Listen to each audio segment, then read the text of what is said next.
Every year, thousands of tons of valuable timber around the world get turned into shavings, and only a few pounds become works of art. Picture this. An 11-pound block disappears in 10 minutes, giving birth to an object lighter than your smartphone. But what actually happens in that moment on the lathe? Why does a single mistake, 1 millimeter off, destroy months of work? And why are some species of wood more expensive than gold, unfazed by water, fire, or time? Today, we're diving inside a process where speeds hit thousands of RPM, and wood behaves like metal. Stick around till the end, and you'll discover the secret behind why these materials sing in music, last for centuries, and why craftsmen work with them almost like living beings. The lathe is simple genius. The blank mounts between centers or in steadies, spinning from 50 to 2,000 revolutions per minute, while high-carbon steel or carbide cutters strip away the excess. The craftsman holds the tool in hand, controlling pressure and angle. 1 millimeter off, and everything goes sideways. The process starts with rough turning. The lathe eats wood layer by layer, revealing texture, color, shine. Shavings fly like confetti, filling the workshop with the scent of fresh bark. First, the roughing gouge cuts the diameter down to shape. Then the bowl gouge forms the vessel, and the finishing tool polishes to a mirror finish. The speed is stunning. From an 11-pound blank, in 10 minutes, you get a piece weighing 2.5 ounces. Finish with oil or wax. The wood glows. Not every tree works for the lathe. You need species with uniform grain, no knots, no cracks. Rosewood, or Palisander, the king of exotic lumber, hailing from the tropical forests of India, Brazil, and Madagascar. Its heartwood stuns with a violet-red hue that darkens over the years into a rich wine color with black and gold streaks, like a marbled masterpiece of nature. The surface feels oily to the touch. The wood is saturated with resins, which make it gleam like a polished ruby and give off a subtle sweet rose fragrance that lingers in the workshop for hours. Its physical properties make rosewood a turner's dream. Density of 53 pounds per cubic foot, Brinell hardness of 5.5, 3 times harder than oak, yet flexible as bamboo. On the lathe, it cuts like butter. Shavings fly off in thin ribbons, won't clog the blade, won't crack from centrifugal force. The fibers are elastic, so bowls with walls just 1/10 of an inch thick don't split, and candlestick stems survive drops from 3 feet up. The natural oils protect against fungi, beetles, and moisture. Pieces last centuries without varnish. From rosewood, craftsmen make whiskey tumblers for you. The shape is graceful, walls thin enough to see the drink through. The wood's aroma enhances those oak notes. From Indian rosewood, they make sushi sets. Boards, spoons, holders. The contrast of red with white rice looks refined. Often combined with other woods, rosewood plus olive equals a vase with double shimmer. Gibson Les Paul guitars have rosewood fingerboards. The sound is warm, sustained, with deep bass. Stradivarius violins featured rosewood fittings. Today, it's used for saxophone and flute mouthpieces. The material resonates across all frequencies. Rosewood veneers go onto yachts, Steinway pianos, palace tables. The hardness allows polishing to a mirror finish. An unvarnished surface looks like lacquered obsidian. Working it demands skill. Dry and shade for months, because sun exposure causes cracking. Cut with sharp carbide blades. Dull ones bog down in the resins. Final touch, linseed oil or carnauba wax, which brings out the purple undertones. Heat treatment makes the wood fire-resistant and nearly black. Red sandalwood, a sacred exotic species from the tropical forests of southern India and Sri Lanka, valued higher than gold thanks to its unique red coloration and magical properties. The heartwood has a rich garnet red color that, when soaked with water or oil, takes on a blood red hue, like a genuine ruby embedded in wood. The surface is smooth, with a subtle sweet aroma reminiscent of vanilla and rosewood. This scent lingers for years, filling spaces with the warmth of the East. Its physical properties make it a turner's dream. Density of 69 pounds per cubic foot. Heavier than oak or rosewood, high hardness, but flexible fibers that allow creating thin-walled pieces without cracking. On the lathe, it cuts slowly, demanding sharp carbide tools. The shavings come out fine and red, like brick dust. The oiliness is natural, so finishing oil just enhances the inherent luster, making the surface look like polished garnet. Best for premium tableware and ceremonial pieces. Turners craft bowls for Ayurvedic ceremonies from red sandalwood. The red color symbolizes Kundalini energy, and the wood absorbs meditation vibrations. Chalices for sacred drinks hold their shape for centuries without picking up odors. In Japan, they carve bonsai stands and teaspoons from it. The contrast of red against white porcelain is stunning.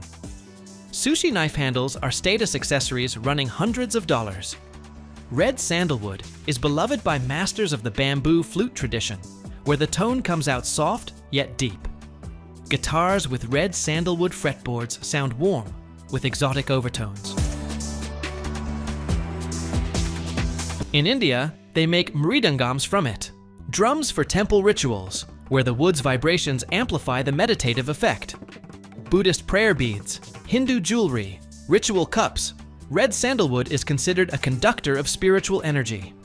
In Tibet, they carve prayer wheels from it. In Japan, tea ceremony spoons. Veneers go into premium furniture for yachts and palaces. The wood doesn't fear salt water or heat. Processing demands ritual. Dried in darkness for 2 years. In light, the red fades. Cut slowly with sharp tools. The dust is toxic. Work in masks. The finish, natural sandalwood oil or carnauba wax. Heat treatment at 300 degrees makes it black-red, fire-resistant. Turning isn't just about shaping. Masters combine techniques. Roughing cut. They remove bulk, reveal the shape. Deep hollowing. For bowls, goblets, where the tool bites deep, creating walls 2 millimeters thick. Taper turning. For graceful candlestick stems. Final sanding, grit from 40 to 2000, then oil for shine and protection. Pros add segmented turning. They join rings of different species, like a puzzle, a vase from 10 types of wood. Or texturing, carving patterns with the tool that come alive when spinning. Heat treatment, wood heated to 400 degrees Fahrenheit, making it fire-resistant and darker. African Blackwood ebony, the darkest treasure of the tropical forests of Cameroon, Ghana, and Nigeria, where it grows slowly, accumulating resinous blackness in its heartwood over years. The wood looks like polished obsidian, deep black with gray or brown veins creating a midnight marble effect. The surface is smooth as glass with a natural metallic sheen. Ebony is so oil-saturated it needs zero varnish. The scent is subtle, earthy, with smoky notes that linger in the workshop for hours. The physics is wild. Density 75 to 80 pounds per cubic foot. This wood sinks. Brinell hardness of 8, twice as hard as oak. On the lathe, it behaves like metal. A sharp carbide tool peels off shavings in thin black ribbons. No vibration, no tear out. Centrifugal force doesn't break the fibers. They're springy like steel cable. Bowl walls a 1/16 of an inch thick don't crack. Stems hold multiple pounds. The oiliness makes ebony indestructible. It won't rot, resists termites, heat, and salt water. Turning artistry at the edge of what's possible. From Cameroonian ebony, craftsmen make spheres just over an inch in diameter with diamond-like facets. Perfect shine without polishing. Sake or whiskey cups, status minimalism, black contrasts with clear liquid. Japanese knife handles, eternal, don't slip in hand, don't dull the blade.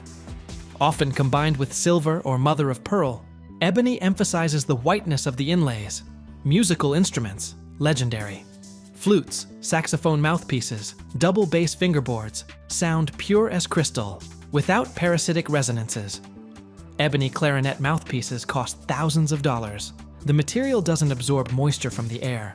In Japan, they make kozue from it, bamboo inserts for flutes.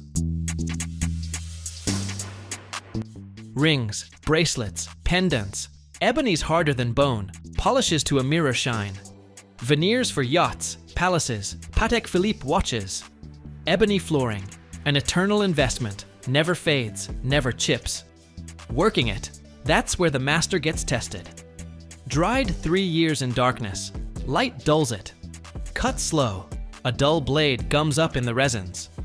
Dust is toxic, masks mandatory. Finish with carnauba wax or tung oil for that wet gloss. Heat treatment at 400 degrees turns it blue-black. What if one of the most common metals on Earth has a hidden property that even some engineers still underestimate? A metal that boils like water and vanishes into thin air during production, only to be reborn as gleaming ingots. We see it every day, but almost no one knows what the underground cities where it's mined look like, or what giant machines make the ore ignite like little controlled earthquakes. In this video, you'll discover things you never suspected, and by the end, the main secret will be revealed that will forever change how you think about zinc.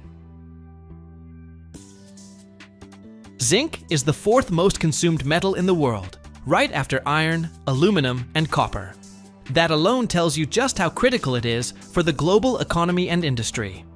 Annual worldwide zinc production runs somewhere between 12 and 13 million metric tons. We're talking massive volumes here, which really drives home how irreplaceable this metal is across hundreds of different applications. The main zinc mining regions are China, Australia, and Peru. These 3 countries together account for a huge chunk of global zinc ore production, making them the key players in the market. For instance, China isn't just the world's largest producer, it's also the biggest consumer of zinc, which reflects its massive industrial growth. Other major producers include India, the United States, Mexico, and Canada. As for reserves, the US Geological Survey estimates that global zinc reserves sit at around 250 million metric tons. Beyond that, there are what we call resource bases, essentially potential deposits that haven't been fully explored yet, or aren't economically viable to mine right now.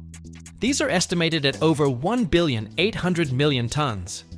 These numbers tell us that zinc, unlike some rare metals, will be around for many decades to come, even with consumption on the rise. The biggest user of zinc is the galvanizing industry, which uses it to protect steel from corrosion. This sector accounts for roughly 60% of all zinc produced. This shows just how critical zinc is for construction, automotive manufacturing, infrastructure production, and countless other industries where steel's strength and durability are essential. Without zinc coating, the lifespan of steel products would drop dramatically, leading to massive economic losses and a huge spike in resource demand. 15 to 20% of zinc is used to produce alloys like brass and die casting alloys. These alloys are used in making parts for cars, household appliances, toys, plumbing fixtures, and electronics. Another 10 to 15% goes into making zinc oxide and other chemical compounds. Zinc oxide has a ton of uses, from sunscreens and cosmetics to paints, ceramics, the rubber industry, and even animal feed supplements. Its antibacterial and protective properties make it a versatile ingredient. The rest of the zinc goes into battery production, as a micronutrient in agriculture to boost crop yields, and in pharmaceuticals and dietary supplements, since zinc is essential for the human immune system. When it comes to pricing, like most commodities, zinc prices fluctuate based on global supply and demand, economic cycles, and the situation in major producing and consuming countries. However, demand for zinc remains stable or growing, driven by urbanization, infrastructure development, and the worldwide need to protect metals from corrosion. This makes zinc an important indicator of global economic health. Most zinc is extracted from underground mines. These are entire underground cities stretching hundreds of feet and sometimes several miles beneath the Earth's surface. We're not talking about simple holes in the ground. These are networks of tunnels, shafts, ventilation systems, and hoisting structures. It all starts with exploration. Geologists work like detectives, searching for what's called ore bodies, sections of rock where the concentration of zinc is high enough to make mining it profitable. Now, zinc typically shows up as a sulfide ore, like sphalerite, and it almost always comes bundled with lead, silver, and sometimes copper. Once they've located a deposit, the real work begins: building the mine itself. This involves sinking vertical shafts that serve as the main access points for getting to the ore, hauling materials up and down, and moving equipment in and out. They also create horizontal tunnels, what miners call drifts, that lead straight to the ore veins. The actual ore extraction is where things get dynamic and risky. Miners bring in specialized gear, powerful drilling rigs that bore holes into the rock face, called blast holes. These holes get packed with explosives. Then comes the carefully controlled blast that breaks apart massive volumes of rock. Think of it like a controlled earthquake on a smaller scale. Dramatic, but completely under control. The dusty air is quickly removed by powerful ventilation systems, which also bring fresh air deep underground. The blasted ore is then loaded into massive underground haul trucks or onto conveyor belts using heavy-duty loaders. It's like a non-stop underground highway, constantly moving tons of ore to the main hoisting shafts. From there, the ore is lifted to the surface using powerful elevators or specialized conveyor systems that climb hundreds of feet vertically. At every stage, from drilling to hoisting, strict safety protocols are followed because working underground demands maximum caution. Once the ore reaches the surface, it still looks like ordinary rock containing only a small percentage of zinc. To extract the valuable mineral, the ore goes through a processing plant, a whole complex of sophisticated processes. The first step is crushing and grinding. Massive chunks of ore feed into crushers that break them down into smaller pieces with a deafening roar. This crushed ore then goes into ball or rod mills, giant rotating drums filled with steel balls or rods. Inside these mills, the ore gets ground down into an extremely fine powder, almost like flour. This is critical to free the zinc mineral crystals from the surrounding rock.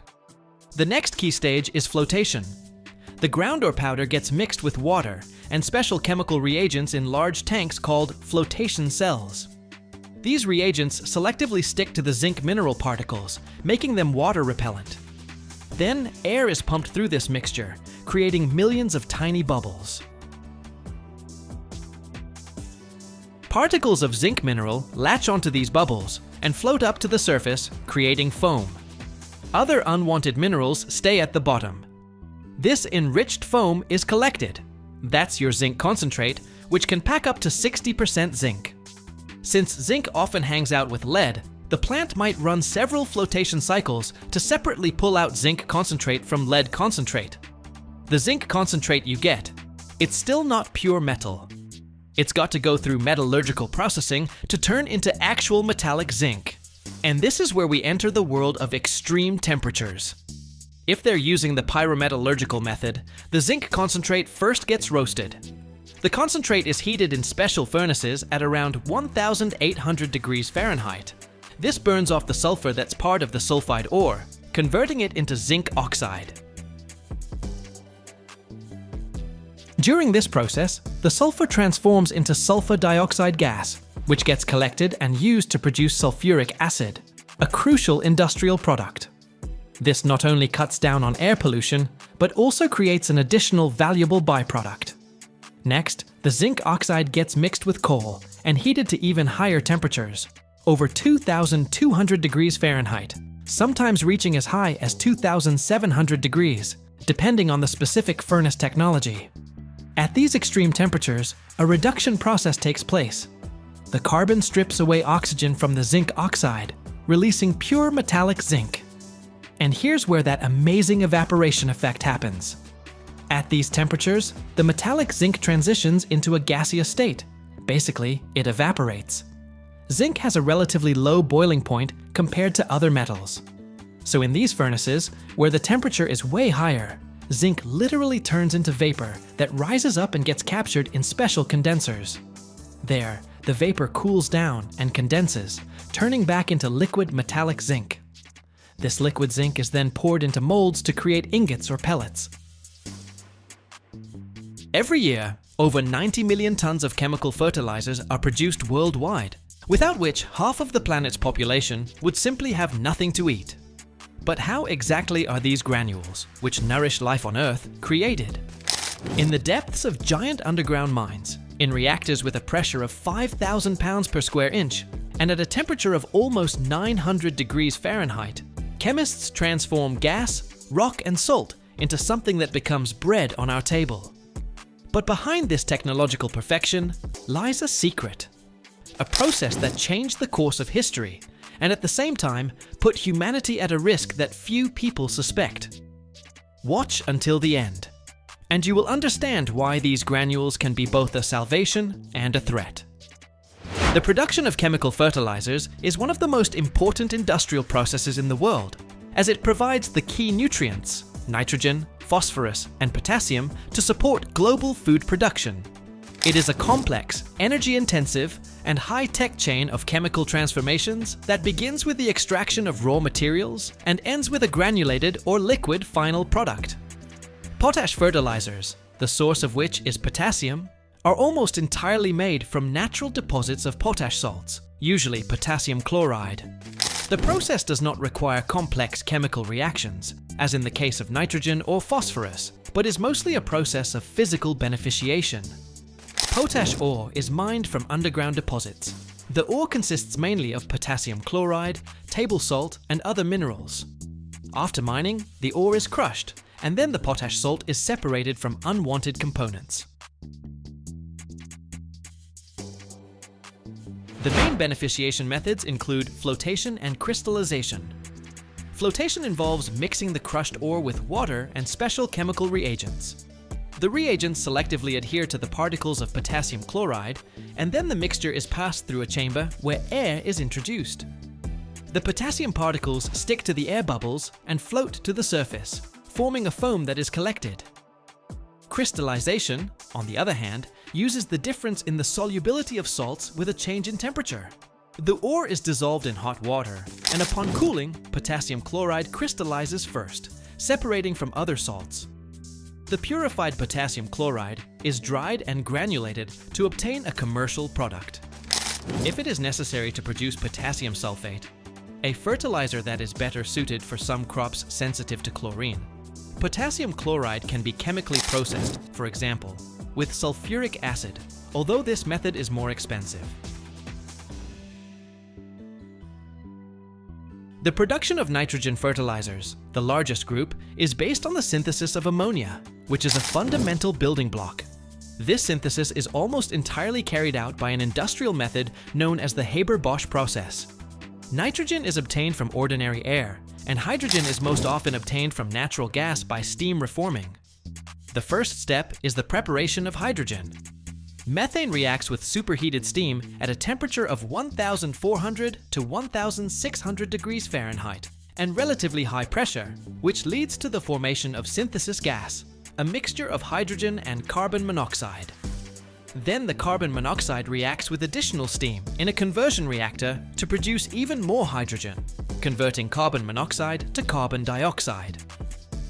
After purification, which includes the removal of carbon dioxide and residual impurities, a high-purity mixture of nitrogen and hydrogen in a 1:3 ratio is obtained.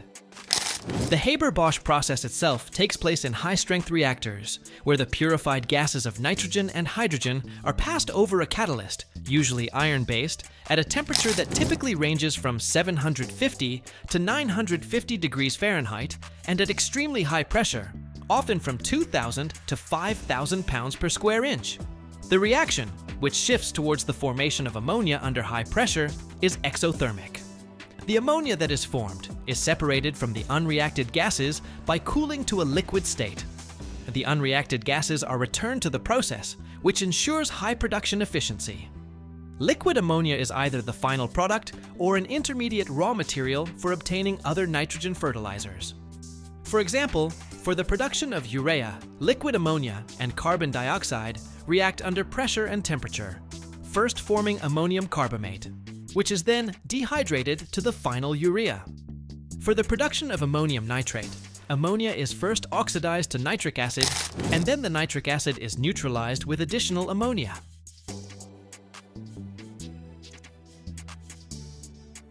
The final products are often granulated or pressed into pellets for ease of storage and application on agricultural land. Phosphate fertilizers supply plants with phosphorus and usually begin with the mining of phosphate rock, which contains phosphorus in an insoluble form.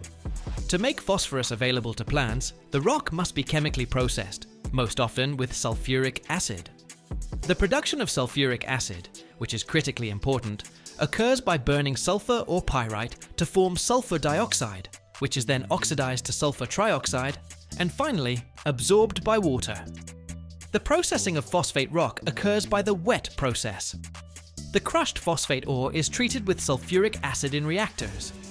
The main reaction converts insoluble calcium phosphate into water-soluble phosphoric acid and an insoluble byproduct, calcium sulfate, known as gypsum. The gypsum is filtered and removed. ENG6. The resulting phosphoric acid, which has a low concentration, can be used to produce so-called single superphosphate by its direct interaction with additional phosphate rock. However, more often the acid is concentrated by evaporating water and then neutralized with ammonia. Neutralization leads to the formation of highly concentrated fertilizers, such as monoammonium phosphate or diammonium phosphate, which are among the most common phosphate compounds. Many modern fertilizers are complex, meaning they contain all three primary elements: nitrogen, phosphorus, and potassium. They are produced by mixing intermediate products in precisely defined proportions to achieve the desired formula.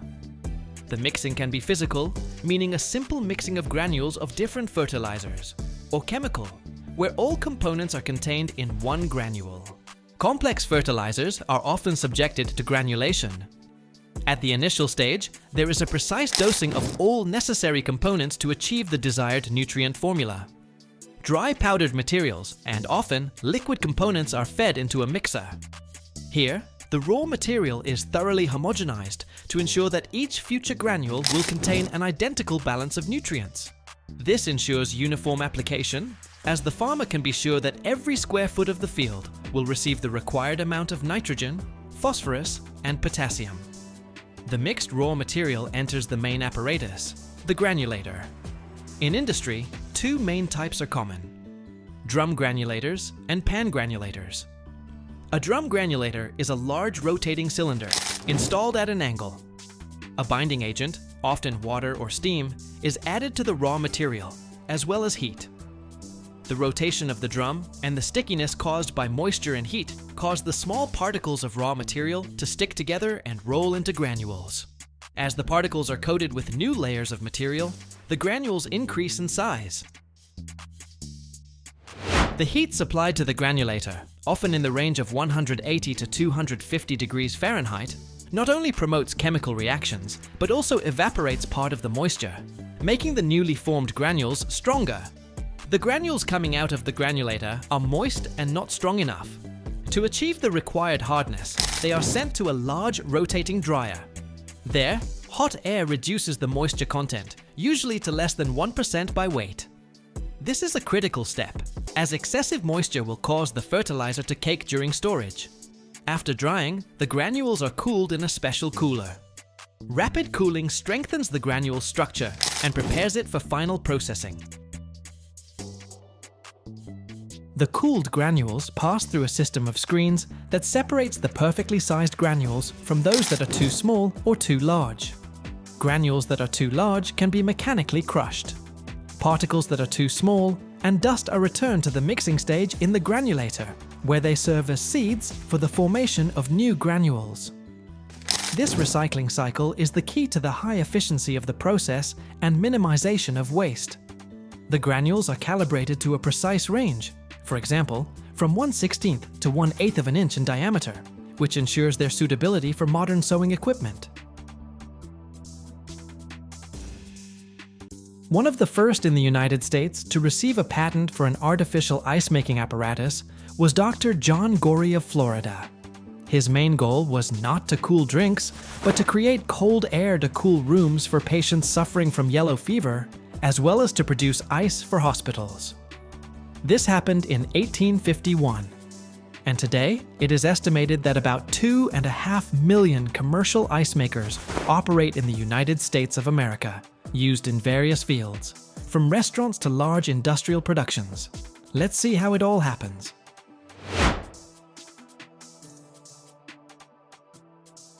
At a large food-grade ice production plant, which can produce from 50 to 100 tons of ice per day, the process of turning ordinary water into transparent, perfect ice looks like a consistent, high-tech conveyor.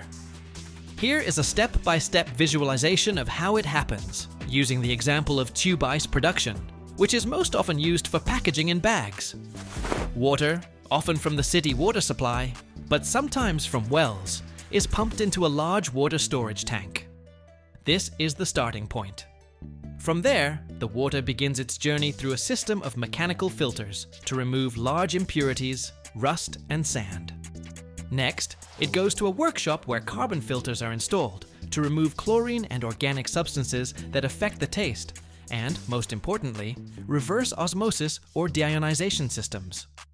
The systems forcibly push the water through semi-permeable membranes, removing salts and minerals, which are the main cause of cloudy ice. Purified water is the key to transparency. The purified water with minimal impurity content is collected in a special clean water working tank, ready to be fed into the ice maker. Clean water from the working tank is fed by a powerful pump to the upper part of the ice maker. This is a tall cylindrical chamber with dozens or hundreds of vertical tubes. The water is pumped into a distribution system above the tubes and begins to flow continuously in a thin layer down the inner surface of these vertical tubes. The walls of the tubes are intensely cooled from the outside by a refrigerant, for example, ammonia or freon, to temperatures well below freezing. But since the water is constantly moving, only pure water freezes on the walls. All air bubbles and the last mineral impurities are washed away by the flowing water and return to the lower circulation tank. During a certain cycle, which usually lasts from 15 to 30 minutes, long, thick cylinders of clean, transparent ice form inside the tubes.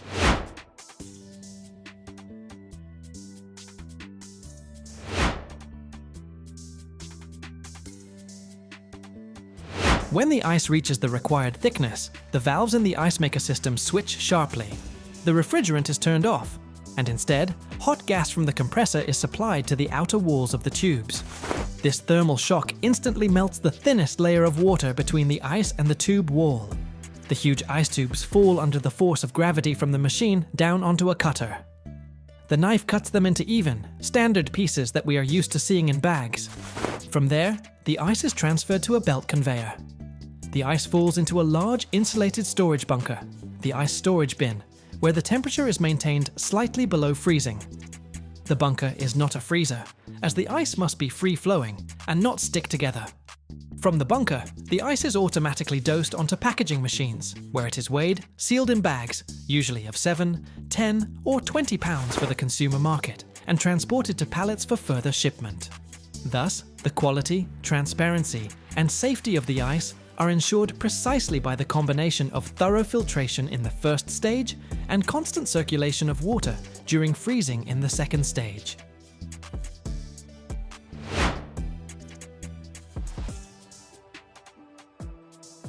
Industrial ice makers come in different types, depending on what form of ice the city needs. The most common are machines for producing block, tube, plate, and flake ice. We have already looked at tube ice. This is one of the most popular types for drinks and the food industry, but there are others. Block ice. These are classic massive blocks weighing from 50 to 300 pounds or even more. Although it is now less common than before, it is still used when very long-term cooling is needed. For example, for large batches of fish. For its production, purified water is poured into large metal molds, which are then immersed in a huge tank filled with a cold brine solution at a temperature of about 23 degrees Fahrenheit. Freezing such a massive block can take from 24 to 48 hours. And there are also flake ice and plate ice. These types are used mainly for cooling products or in concrete mixers. Flake ice, these are thin, dry, flat crystals up to 1/10 of an inch thick. It is produced by freezing water on the outer or inner surface of a rotating drum, from where it is constantly scraped off. Plate ice, with a thickness of about 1/2 an inch, is obtained by freezing water on vertical cooling plates and periodically separating it with hot gas or warm water. A typical large industrial ice maker, especially of the tube or flake type, can have a capacity of 40 to 80 tons of ice per day. At the same time, there are individual installations with a capacity of 500 tons of ice and more per 24 hours to serve large enterprises, for example, fish processing plants or large logistics hubs. Although modern machines create small granules or tubes of ice, traditional block ice is produced in molds weighing up to 300 pounds, with the 150-pound size being considered the largest that one person can comfortably handle. Studies have shown that in household appliances that have an automatic ice maker, up to 3/4 of the energy used to make ice is spent not on actually freezing the water, but on heaters that briefly turn on to separate the ice from the mold tray and drop it into the storage compartment. This problem is less relevant for large industrial machines that use other, often thermal or mechanical methods of ice collection. The total annual electricity consumption of all commercial ice makers in the United States is estimated at about 13.5 terawatt-hours per year. This is a huge figure that underscores the importance of the industry for the energy sector. Industrial ice production is also a significant consumer of water. For example, water cooling a compressor, although more energy efficient, can require up to 22 gallons of water for every 100 pounds of ice produced. However, the use of evaporative condensers allows for reducing this ratio to less than half a ton of water for every ton of ice, thanks to recirculation.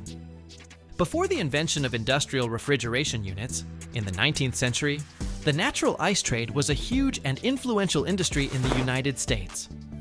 Ice, cut into massive blocks from the frozen lakes of New England, was delivered by sea and rail all the way to the southern states, the Caribbean, and even India. The traders of this natural ice, known as the Ice Kings, initially actively fought against the spread of artificial ice, claiming it was unhygienic. The main argument that destroyed the position of the Ice Kings was the pollution of lakes and rivers. Natural ice was literally a frozen piece of contaminated water. Although freezing kills some bacteria, it does not destroy all pathogens, and more importantly, concentrates mineral and organic impurities. In contrast, manufacturers of artificial ice used science and technology as their main marketing tool. At the factories, artificial ice was made from water that was first filtered and then purified, as we discussed. The water for artificial ice was often even cleaner than that which flowed in the city taps. The most convincing argument was the transparency of the factory ice. As we have already mentioned, the process of rapid freezing of moving water, as in tube ice, removes air and minerals, making the ice crystal clear.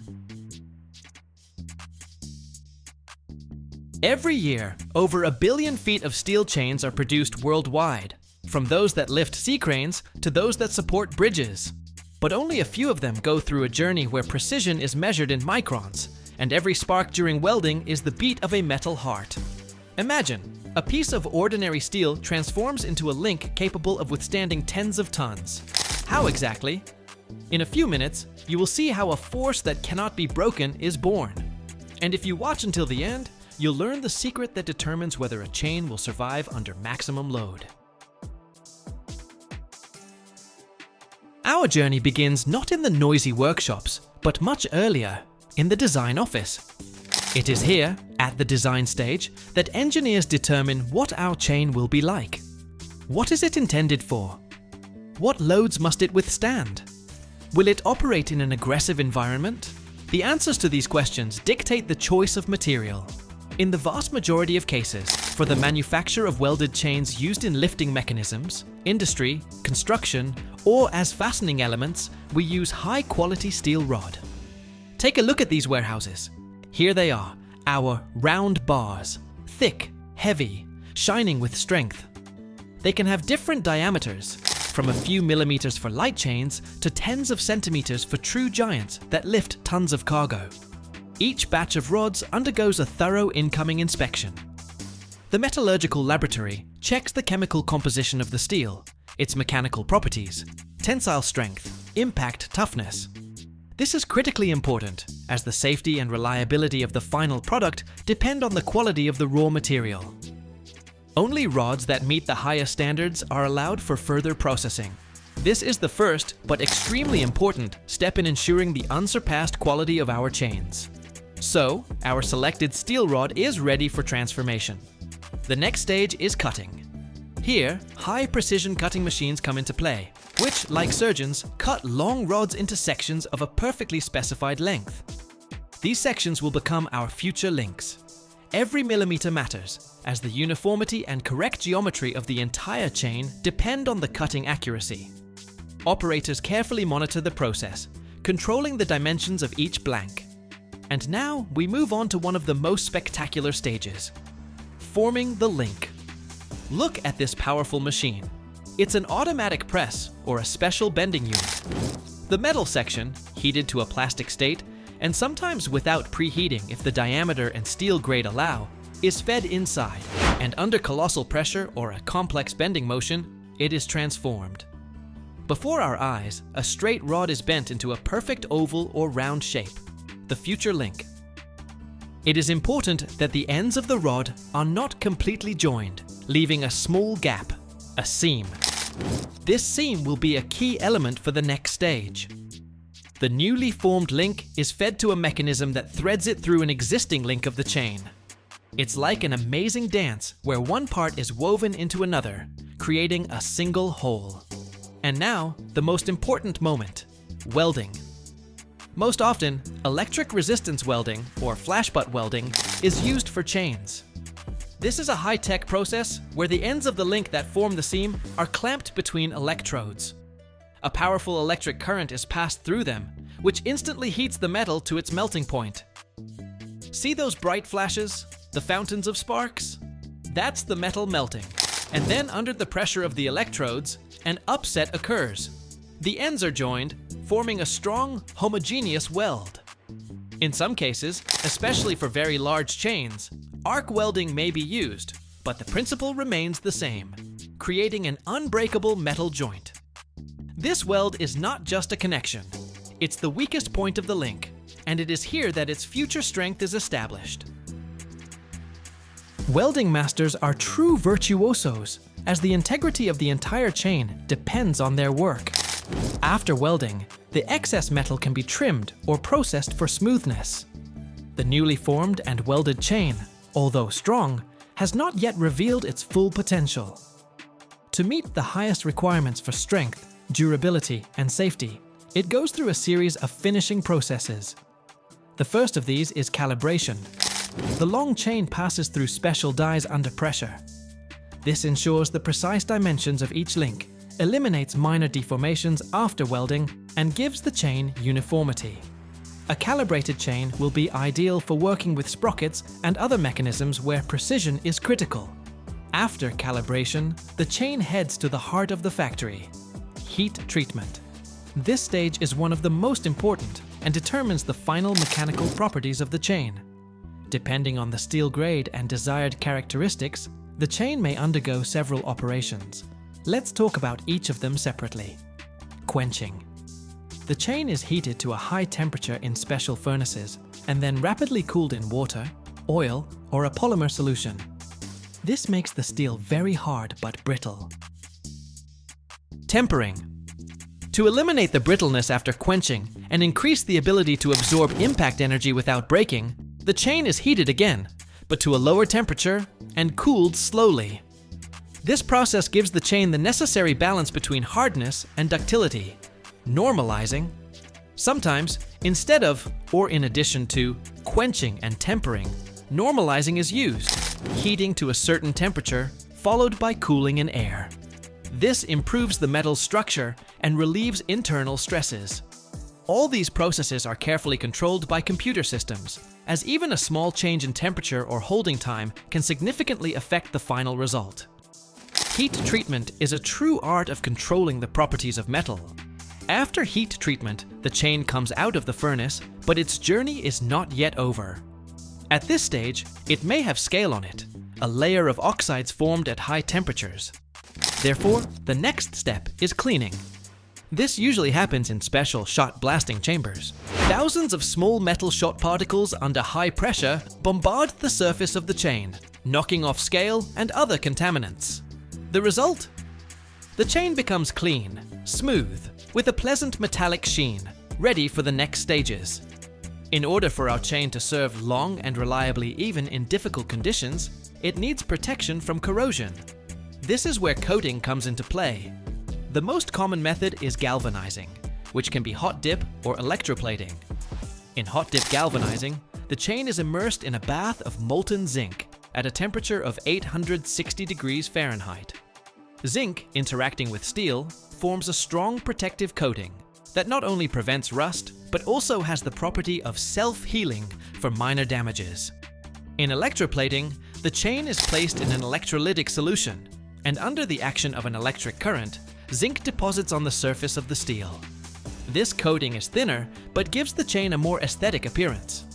In addition to galvanizing, other types of coatings may be used. For example, polymer paints, or special anti-corrosion compounds, depending on the purpose of the chain.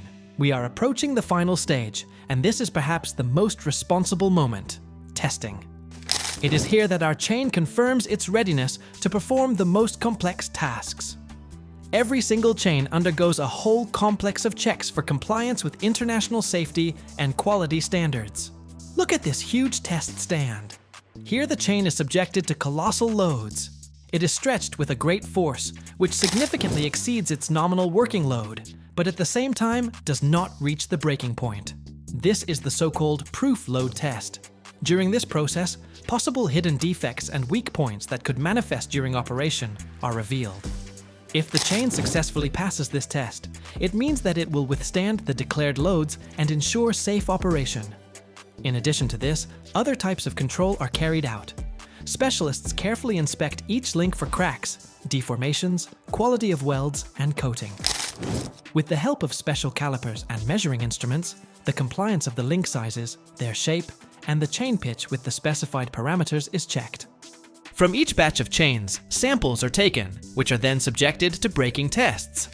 This allows to determine the maximum breaking force that the chain can withstand and to make sure that it meets or exceeds the established norms. These are brutal but necessary tests that guarantee that the entire batch of products is reliable. Only chains that have successfully passed all stages of quality control without exception are given the right to leave the factory premises. Each batch is accompanied by a certificate of conformity, which confirms its characteristics and the passing of all tests. This is our guarantee, a guarantee that you are getting a product of the highest quality and reliability. And now, dear viewers, we see the final result. Chains of different sizes, diameters, with different coatings, neatly laid in coils, ready to be sent to all corners of the world. They will go to the construction of skyscrapers, to port cranes, to ships, to agriculture, to production lines, everywhere where unbreakable strength, reliability, and safety are needed.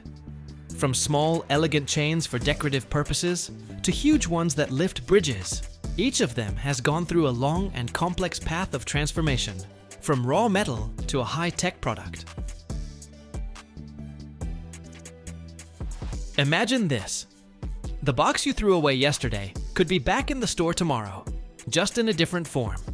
How does an old pizza box turn into a sturdy new box for a smartphone? The secret lies in giant machines that work like steel beasts. They tear cardboard into fibers, cook it in vats the size of a swimming pool, and at temperatures over 350 degrees Fahrenheit, transform it into a wavy, three-dimensional sheet. It's an endless cycle, from the trash can to the factory and back to the store shelves. But there's a detail that almost no one guesses, and you'll only find it out at the end of this video. The main ingredient for producing cardboard is, of course, wood fiber or cellulose. But the main trick is that today, the vast majority of this fiber is secondary. The main source of raw material for new boxes is old cardboard boxes. Imagine this endless cycle. When you throw away a box from a pizza or a new TV into a special container, its journey doesn't end. It's just beginning. Millions of such boxes are collected across the country and taken to paper recycling plants. There, they are dumped into a huge vat called a hydropulper.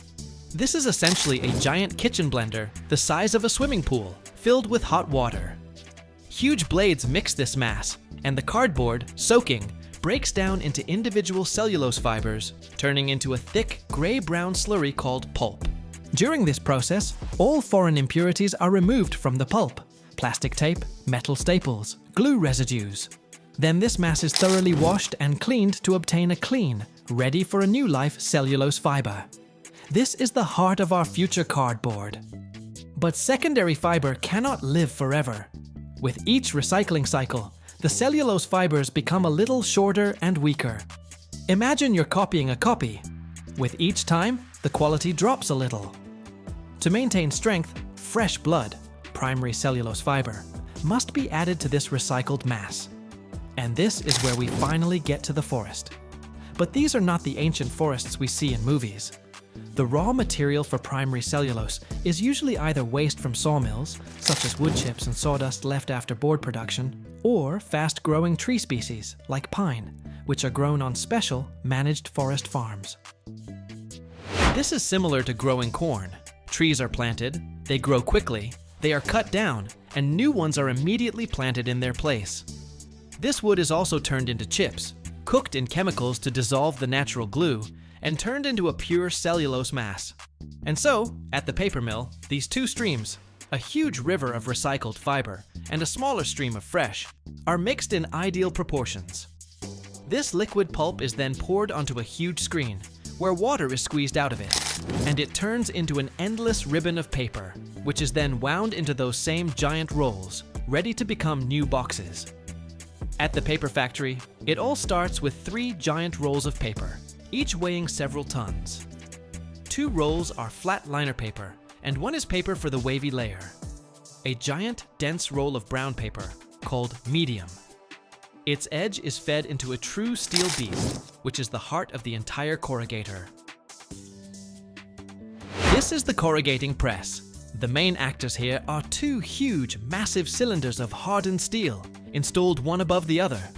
Their surface is covered with perfectly machined, gear-like grooves, or flutes. The teeth on one roll fit perfectly into the depressions on the other, like 2 perfectly matched gears. And these rolls don't just rotate. They are heated from the inside with steam to a temperature of about 350 degrees Fahrenheit. Before the paper enters these fiery embraces, it is passed through a system of sprayers that douse it with hot steam. This is done to slightly moisten and soften the wood fibers in the paper, making it more plastic and pliable. It's like warming up clay in your hands before you start sculpting. The prepared, slightly moist and warm paper is drawn at a frantic speed between these 2 hot-toothed rolls. With a deep, powerful hum and the hiss of steam, the machine does its job. The teeth of one roll press the paper with incredible force into the depressions of the other. At this moment, under the influence of pressure and heat, the paper fibers don't just bend. They change their structure, forever remembering their new, wavy shape. This happens in a fraction of a second. What flew into the machine as a flat, characterless sheet, on the other side, flies out as a perfect, resilient, 3-dimensional wave. Immediately after the paper flies out of the hot embraces of the corrugating rolls, it, already in the shape of a perfect wave, continues its movement. Without losing a second, it passes under a glue unit. This is a high-precision device where a special roll, called an applicator, rotates in a tank of glue. This glue is not just any glue. This is a specially prepared mixture based on cornstarch, which is activated by heat. The applicator roll has a perfectly smooth surface and applies a thin, barely noticeable layer of glue only to the very tops of the newly created waves. At this very moment, from another giant roll located above, a flat liner paper is fed.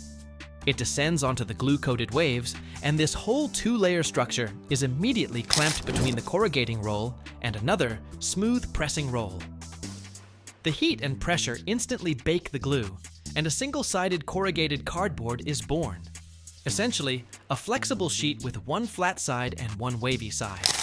This semi-finished product on a long inclined conveyor, called a bridge, rises up where it accumulates, creating a buffer that allows the first and second halves of the machine to work at slightly different speeds. Next, this single-sided corrugated cardboard descends, and the process repeats. Another glue unit applies glue to the open tops of the waves, and from a third giant roll from above, a second flat layer of liner paper is fed. Now our 3-layer pie is fully assembled, but the glue in the second seam is still wet. It enters the longest part of the corrugator, the drying section, or double backer. This is a long, sometimes over 100 feet, horizontal tunnel consisting of a series of flat, steam-heated steel plates. On top of our cardboard sandwich presses a heavy moving belt, pressing it against the hot plates. Under the influence of heat and pressure, the starch-based glue undergoes a process called gelatinization. It swells and turns into an incredibly strong gel, permanently gluing all 3 layers into a single, rigid and resilient sheet. At the exit of this long machine, we have an endless, perfectly flat sheet of corrugated cardboard. This sheet first passes through a slitter-scorer machine. Here, disc knives cut it lengthwise into several strips of the required width. For example, from one wide sheet, 3 narrower blanks for boxes are made, and special dull wheels, scorers, press lines of future folds on it. Immediately after this, a flying knife works, a giant blade that moves in sync with the speed of the cardboard and chops it crosswise into large rectangular blanks, called blanks. These blanks are automatically stacked into high, even piles.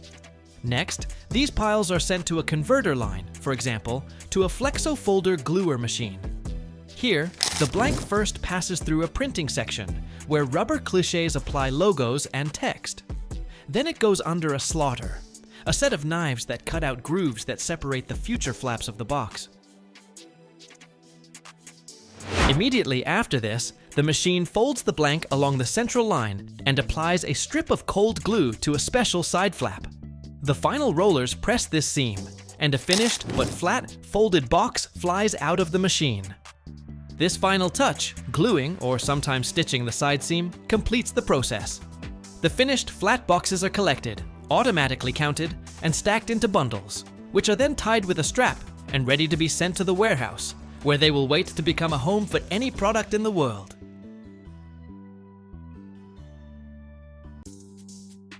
Imagine a toxic gas that was once used as a weapon in war. Today, however, your plastic windows, the medicines in the pharmacy, or even your drinking water wouldn't exist without it. The United States produces over 12 million tons of chlorine each year, a capacity that could turn the ocean into a giant swimming pool in a matter of days. But the real mystery is something else. Only a tiny fraction of this volume is used for disinfection. So where does the rest go? Watch until the end, and you will learn a secret that will turn your idea of this gas upside down.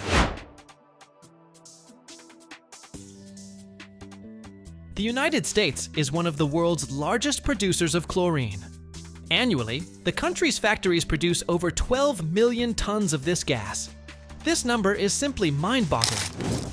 Imagine the weight of the aircraft carrier Gerald R. Ford, the heaviest warship in the world. It's about 100,000 tons.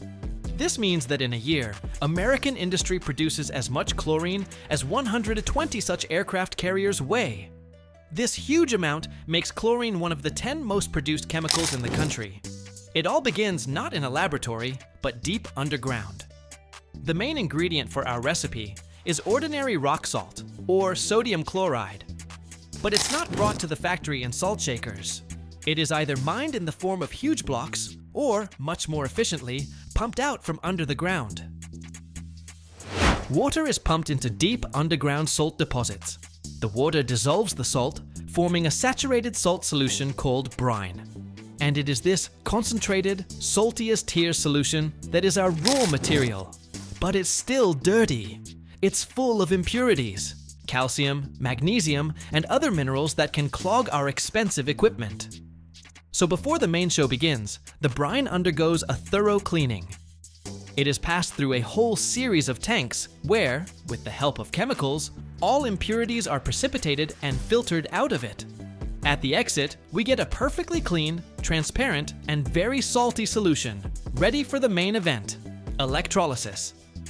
Now let's move to the heart of the factory, to the so-called cell room. This is a huge, noisy hall, filled with rows of strange closed tanks, connected by a network of pipes and thick electrical cables. These are electrolyzers, or cells. It is here that all the magic, or rather, all the chemistry, will take place. Let's imagine one such electrolyzer. Essentially, it's a box into which our clean salt solution is poured, and two electrodes are immersed in this solution, a positively charged anode and a negatively charged cathode. And now, a direct electric current of colossal strength is applied to these electrodes. And here the breakdown begins. The salt molecule in the water breaks down into positively charged sodium ions and negatively charged chloride ions, and the electric field forces them to move. The positive sodium ions are attracted to the negative cathode like a magnet, and the negative chloride ions to the positive anode. And here, at the anode, what it was all for begins. Each chloride ion that has stuck to the anode gives up its extra electron. Two such chlorine atoms, having lost their charge, immediately unite, forming a molecule of gaseous chlorine. Billions of these molecules gather together, and tiny bubbles of a greenish-yellow gas begin to appear on the surface of the anode. This is our chlorine. The main resource for chlorine production is electricity. The chlor-alkali industry is one of the largest consumers of electricity in the entire US manufacturing sector. To produce 1 ton of chlorine, approximately 2,500 kilowatt hours of electricity are needed. And now let's multiply this by 12 million tons per year. It turns out that this industry consumes about 30 billion kilowatt hours annually. This is more than the annual electricity consumption of entire states, like Vermont or Wyoming. This is a city of 1 million people, working all year just to break salt molecules. But what happens at the cathode? The sodium ions have arrived there. But they do not turn into metallic sodium. Instead, the electric current splits the water molecules in the solution into hydrogen and hydroxide ions. Bubbles of pure hydrogen are released at the cathode. This is our first byproduct. And the hydroxide ions remaining in the solution combine with our sodium ions, forming caustic soda. This is our second, incredibly valuable byproduct. But here, a huge problem arises. We have just obtained 3 substances: chlorine, hydrogen, and caustic soda. And they must never be mixed. Chlorine and hydrogen together form an explosive mixture. And chlorine and caustic soda react to form bleach, which we don't need at all. Therefore, the whole genius of the technology lies in separating these 3 products at the moment of their birth. For this, special membranes or diaphragms are used. Imagine that between the anode and the cathode, there is a thin, paper-like, but very clever partition. This membrane, made of a special polymer, is like a face control at a nightclub. It lets the positive sodium ions pass through to the cathode, but blocks the negative chloride ions, not letting them into the cathode space. Thus, chlorine is born and collected in one part of the cell, and hydrogen and caustic soda in the other. Now we need to collect our harvest. From the anode chamber, a wet, hot, greenish-yellow gas is continuously pumped out. First, it needs to be cooled. It is passed through heat exchangers, where it gives up its heat. Then, it needs to be dried. Chlorine is incredibly aggressive, especially when wet. It corrodes almost everything. But there is one substance it doesn't touch: concentrated sulfuric acid. So the wet chlorine is passed through towers, where it bubbles through sulfuric acid, which, like a sponge, absorbs all the water from it. The resulting dry, cold, but still gaseous chlorine is ready for the next stage: liquefaction. It is compressed under huge pressure and simultaneously cooled. Under this double blow, the gas turns into a transparent, amber-yellow liquid, similar to oil. This liquid chlorine is much more convenient to transport and store. It is poured into special thick-walled steel tanks or railway cars.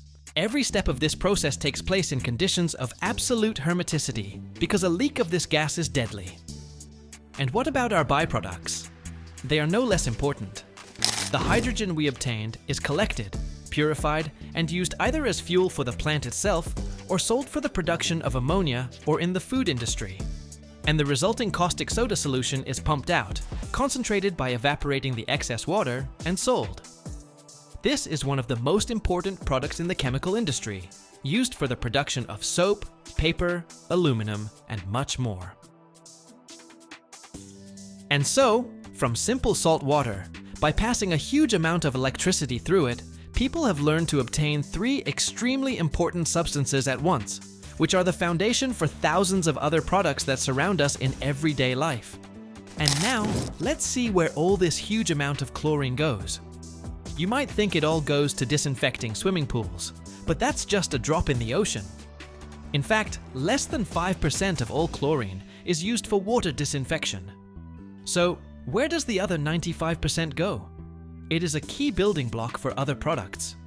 About 40% of all chlorine goes to the production of this universal plastic. The vinyl windows in your house, water pipes, medical IVs, vinyl records, the credit card in your wallet, all of this was born thanks to chlorine. Another 40% is used to create thousands of other organic and inorganic compounds.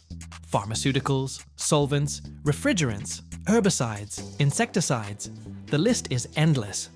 And chlorine is also a key component for bleaching paper, giving it that same pure white color. And finally, about the byproducts, which are actually no less important. We remember that for every ton of chlorine, we get about 1,100 tons of caustic soda. This means that annually, American industry produces over 13 million tons of this important alkali. This makes chlor-alkali production a perfectly balanced business. When the demand for one product falls, the demand for the other may rise, allowing the plants to operate stably. So these millions of tons are not just statistics. They are proof that this sharp, suffocating gas is the invisible foundation for a huge part of the American economy, from the plastic pipes under our streets to the medicines in our pharmacies.